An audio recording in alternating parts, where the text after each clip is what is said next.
sought information for a living. That is to say that ever since he returned from Korea, after having served with the armed forces, he had been working as a private investigator in Montreal. William Hamilton, a rich industrialist, had gotten in touch with him regarding a simple vandalism issue.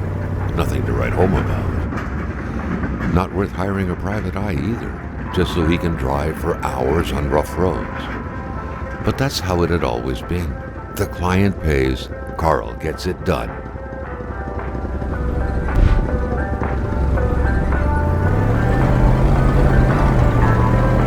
They had set up to meet at the general store, his client's business. Well, actually, the entire village had William Hamilton's name written all over it.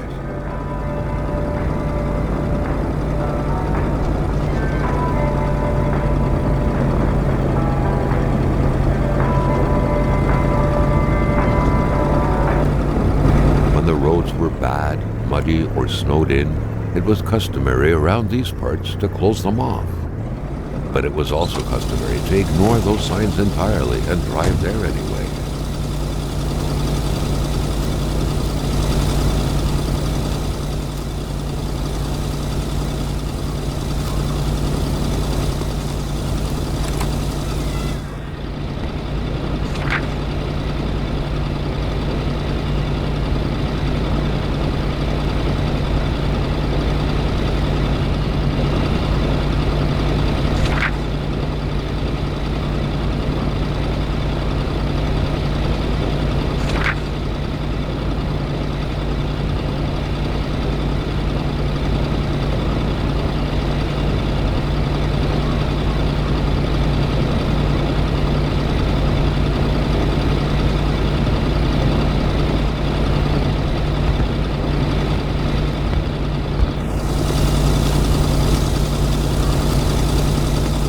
Hamilton never mentioned a road-blocking barrier.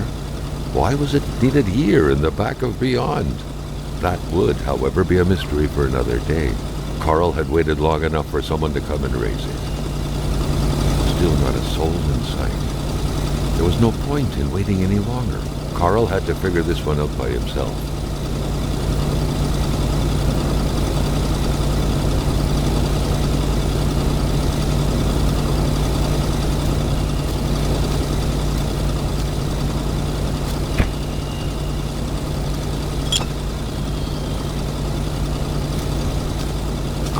Ever diligent in his work, always carried his log on him, in which he scribbled down thoughts and leads alike during the course of his investigations.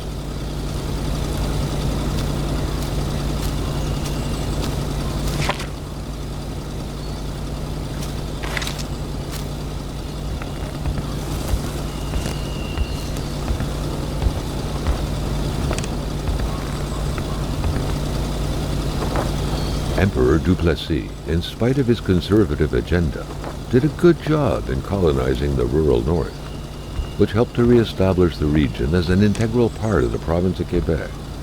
The blue fleur-de-lis could be seen fluttering in the wind here and there, taunting the red Canadian flags on the other side of the province's boundaries.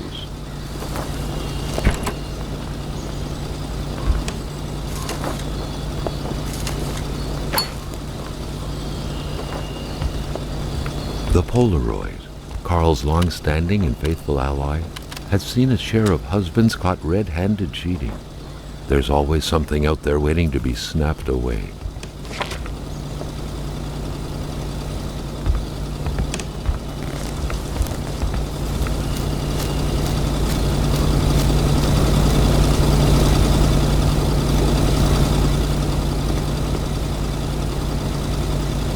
Hamilton is waiting for Carl in the general store. It was time for him to get down to business.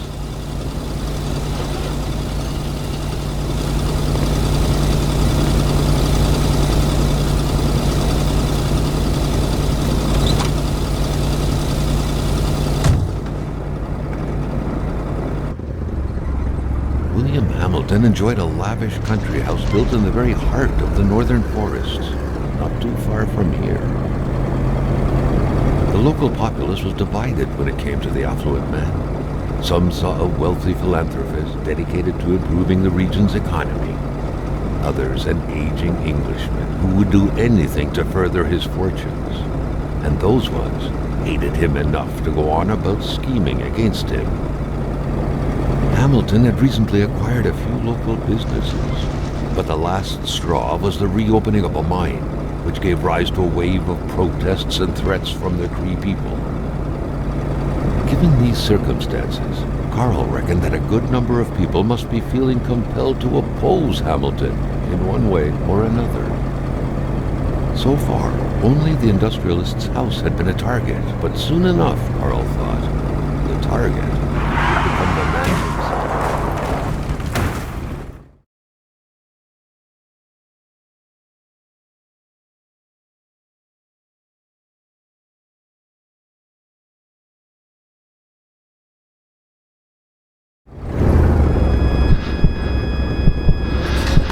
Carl needed to get out of there.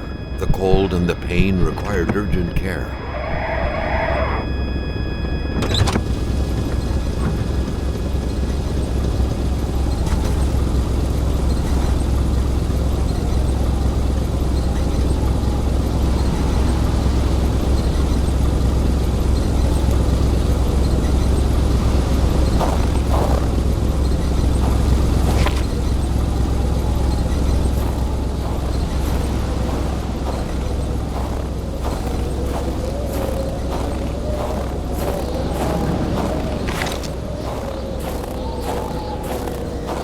Scratches did not stop Carl. His mother would be so proud. This deep in the country, his last hope was to find an abandoned garage or a farm by the roadside. His life depended on it.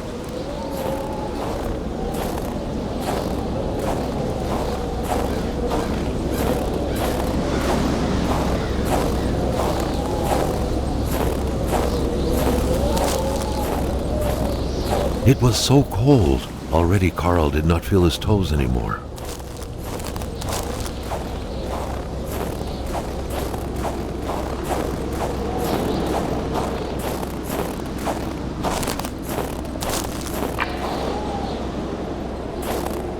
A fire can't be started with a snap of the fingers.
The driver had taken off.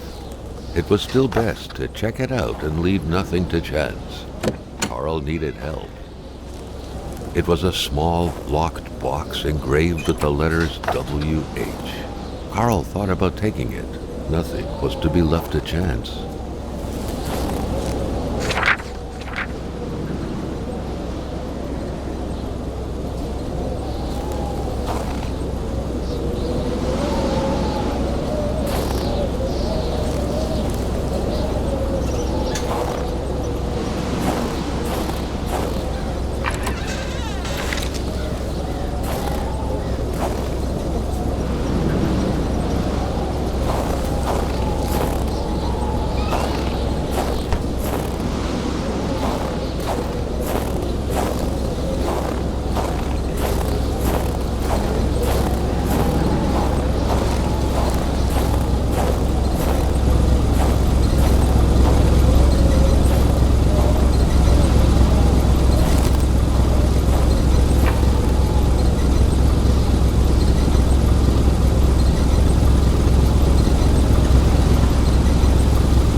even better than he had hoped. Carl Faubert had succeeded once more, and was now on his way to new adventures.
Spread out on a few acres of untouched forest, bellowing caribou, everlasting snow, and undefiled lakes, the Manistan region was no tourist hub.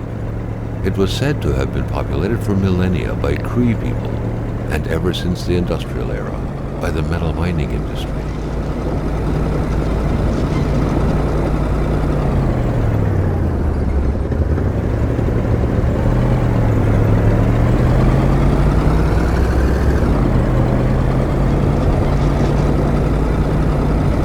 Running on fumes. Good thing that the general store was close by.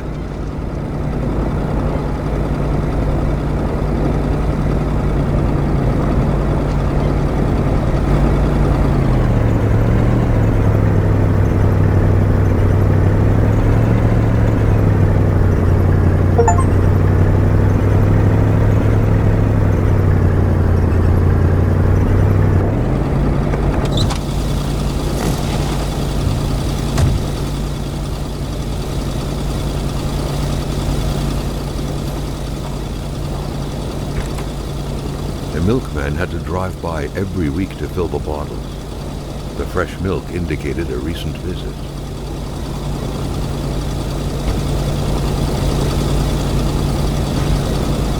Something fell to the bottom of the box.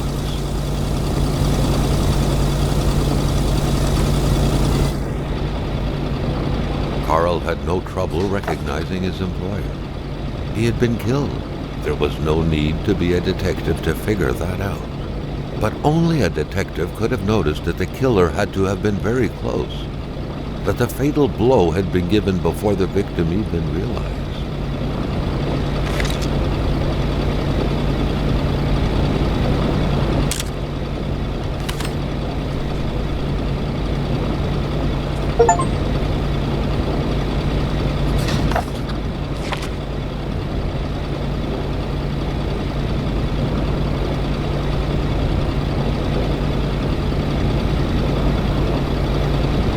Carl felt a chill down his spine and had a terrifying realization.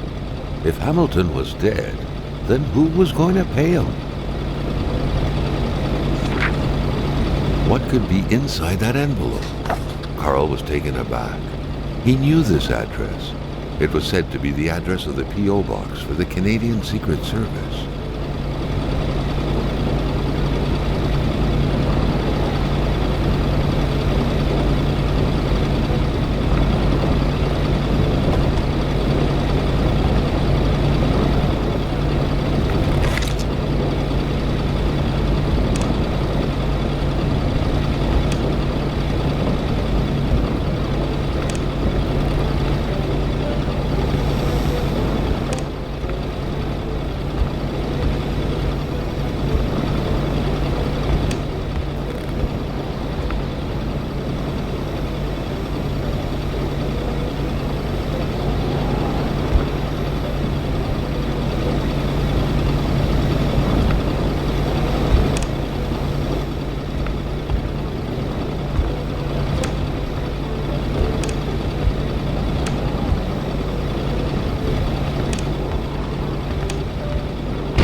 An explosion suddenly occurred outside.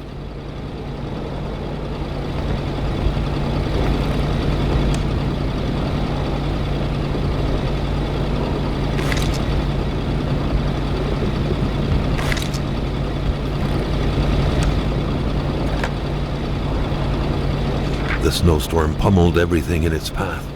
Carl was not surprised when he heard no tone. Carl knew that Gilles Lachance was in charge of the general store.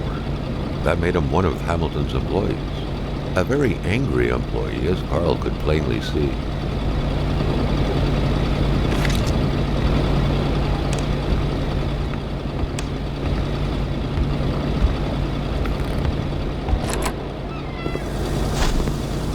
Maintaining his composure, Carl recalled something from his military training. Wolves always stay away from populated areas. Wait, was it about bears? Carl was used to strange phenomena, but a chunk of ice like this, as if an iceberg came out of the ground, that was a first.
Carl felt that the store and its surroundings still held their secrets, and he didn't like to miss out.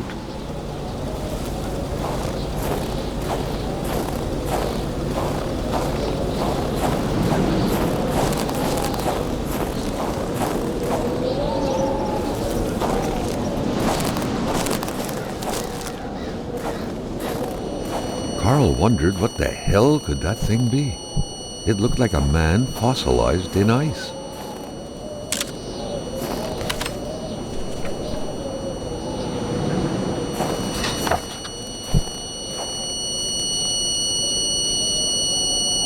All of a sudden, Carl felt like he was pulled inside a world of dreams, a cold, unknown dimension.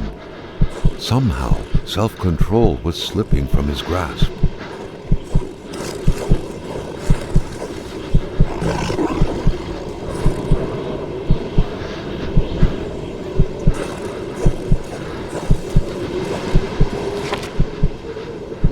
To all appearances, this was a hunting log. Better yet, a war diary.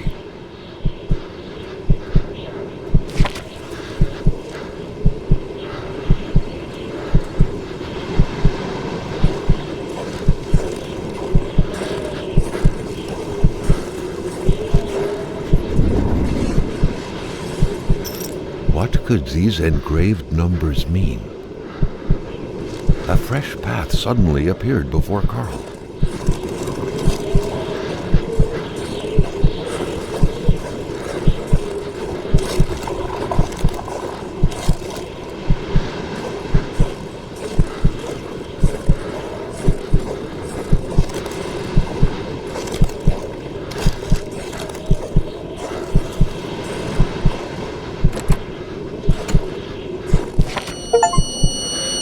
Carl had that feeling you get when you immerse your frozen hands in hot water.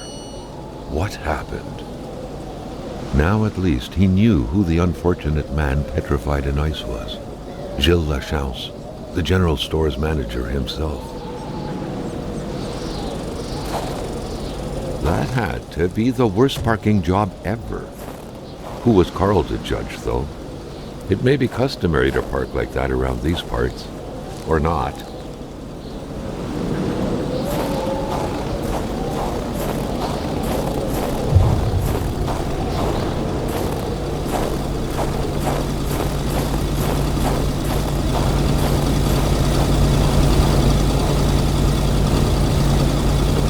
Surrender their divine nectar so easily. In all likelihood, they had to be switched on from inside the store.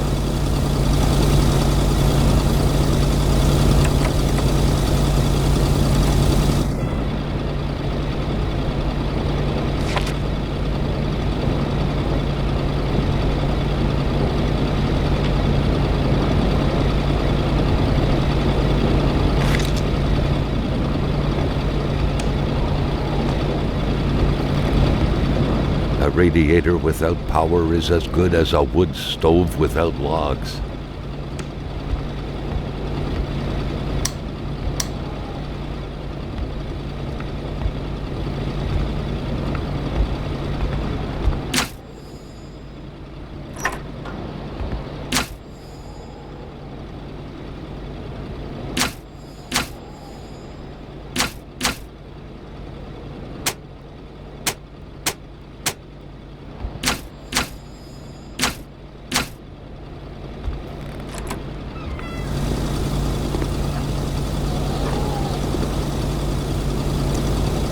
Carl was no electrician, but he could identify a wiring problem when he saw one.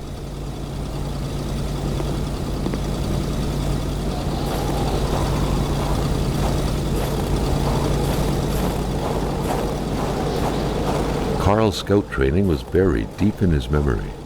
What do you need again to start a fire?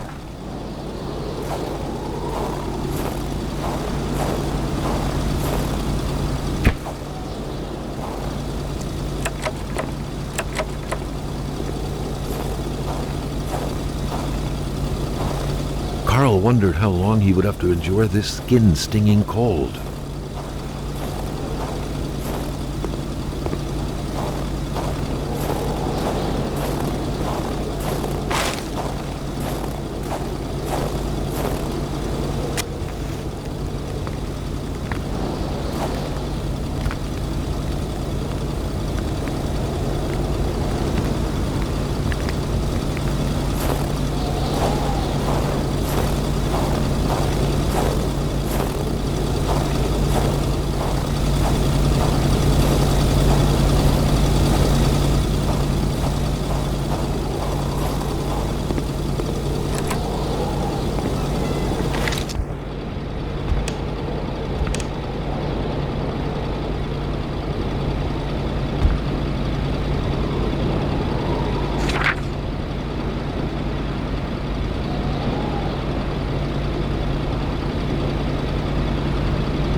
The note explained that the garage and the store couldn't be supplied with electricity at the same time.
According to that log, it seemed like the whole village owed some money to the general store.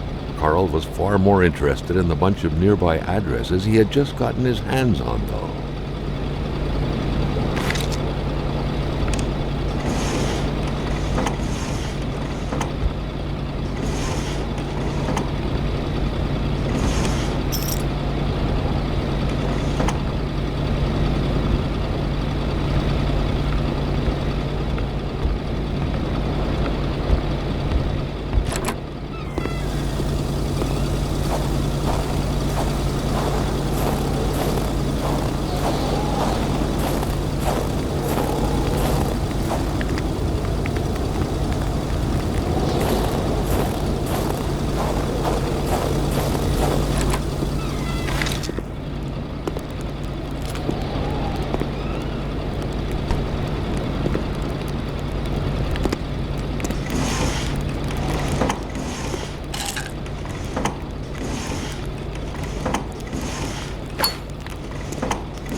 straight away where to find the infuriated Gilles Lachance. Any good investigation would have to start there.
There should be a law forbidding doctors from falling sick.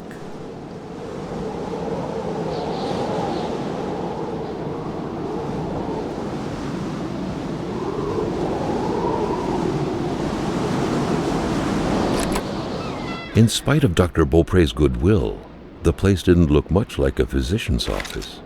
It could easily be mistaken for a sewing shop.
Carl got the trembles as he imagined the excruciating pain that kind of scalpel could no doubt inflict.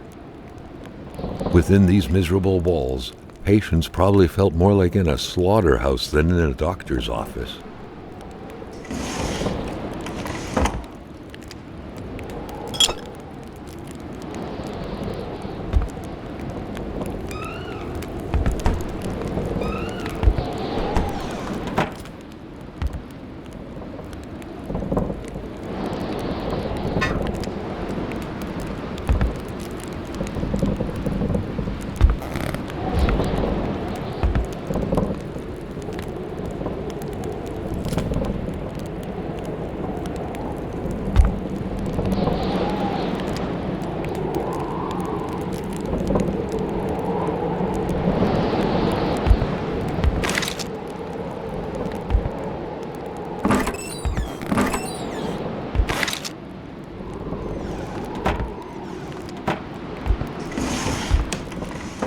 A chamber pot. Fortunately for Carl, inspecting it wouldn't further this particular investigation. A communist manifesto. Only a few years ago, this type of allegiance meant prison time. And even at present, the Western world was very wary of the Soviet threat. Why would the doctor own such a book?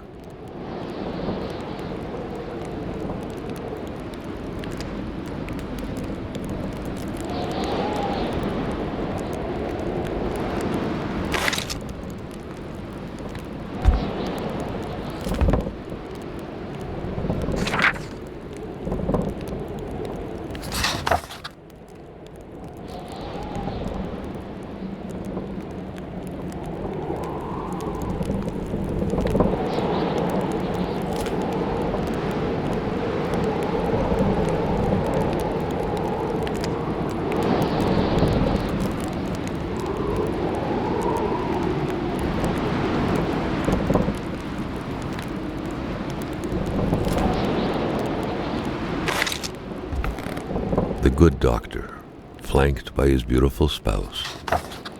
Pure happiness, captured on cardstock. Carl recognized this woman's soulful eyes. Was it Dr. Beaupré who had hit him head-on at the village border? Doctors used light-reflecting frontal mirrors to look inside the patient's cavities. That was a bit unsettling, but back then, it was pretty much always the case with medicine.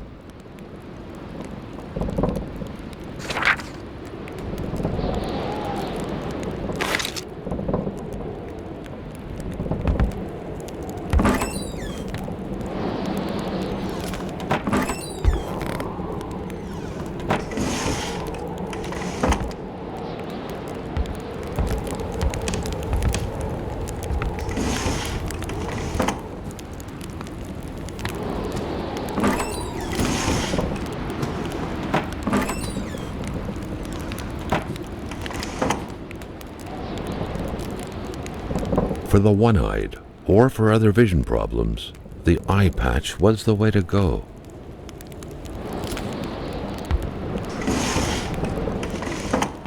Carl got the trembles as he imagined the excruciating pain that kind of scalpel could no doubt inflict. Within these miserable walls, patients probably felt more like in a slaughterhouse than in a doctor's office.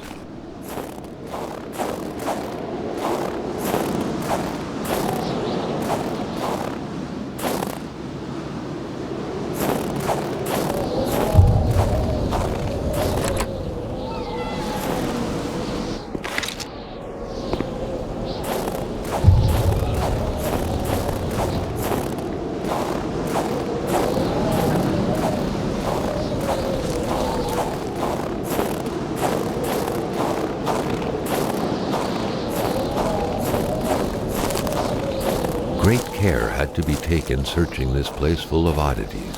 Everything was important. The decor itself told a story.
Dr. Beaupre had done his medical studies quite far from here. He was surely one of the first students out of the new campus to settle on the mountainside.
The store and its surroundings still held their secrets, and he didn't like to miss out.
The air was freezing, right down to the bone. The pot was cold, and the stew inside wasn't cooked. It's likely that poor Giselle was slow cooking it before she got snapped. What a waste.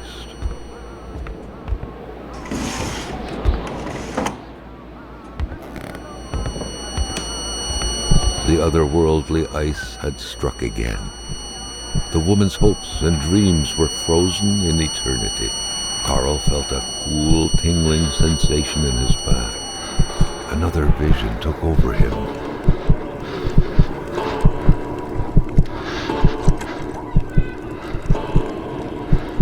Something was hidden under the stairs.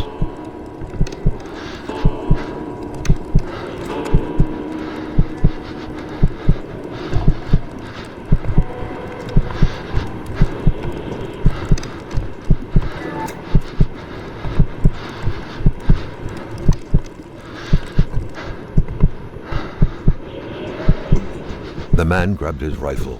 Carl felt a sense of dread in him.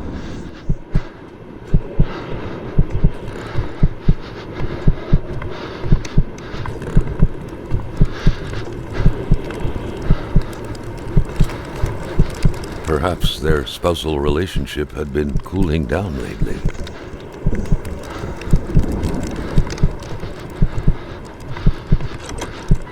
It seemed like secrecy was commonplace in this house.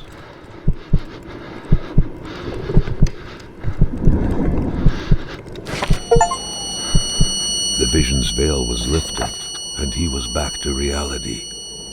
A reality in which Giselle, Gilles' loving spouse, was motionless, frozen in ice.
The pot was cold, and the stew inside wasn't cooked.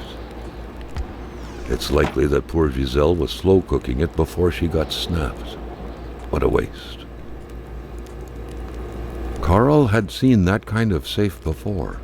With its double-layered security system blending letters and numbers, its code couldn't be broken by the common burglar.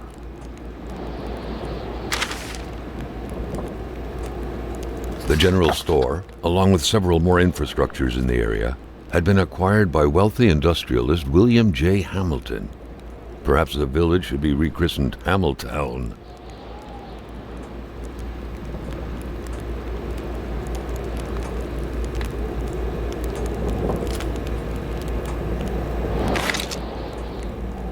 It felt like old people were all these walls could see for years.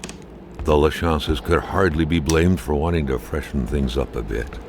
What a mess! Clearly, there was some major revamping work underway here. The place looked barely habitable.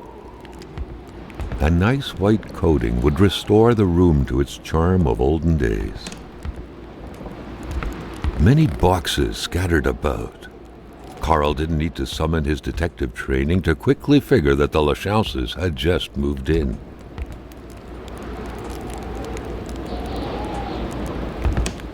Beautiful portrait of Gilles and Giselle, bound together by the chains of conventional love.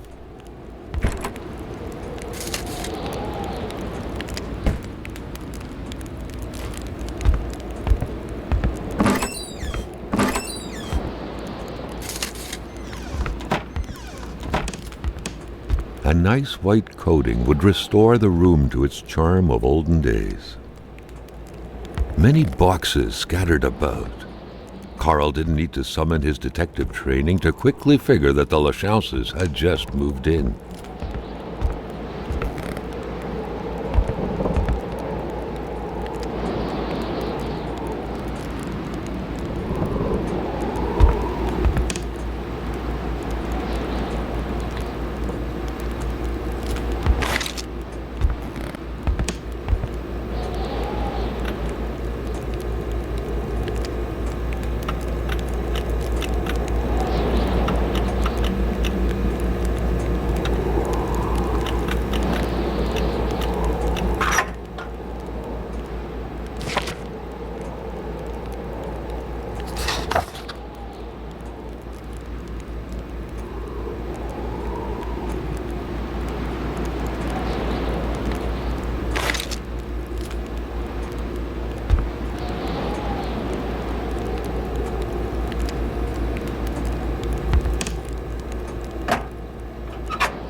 Beautiful portrait of Gilles and Giselle, bound together by the chains of conventional love.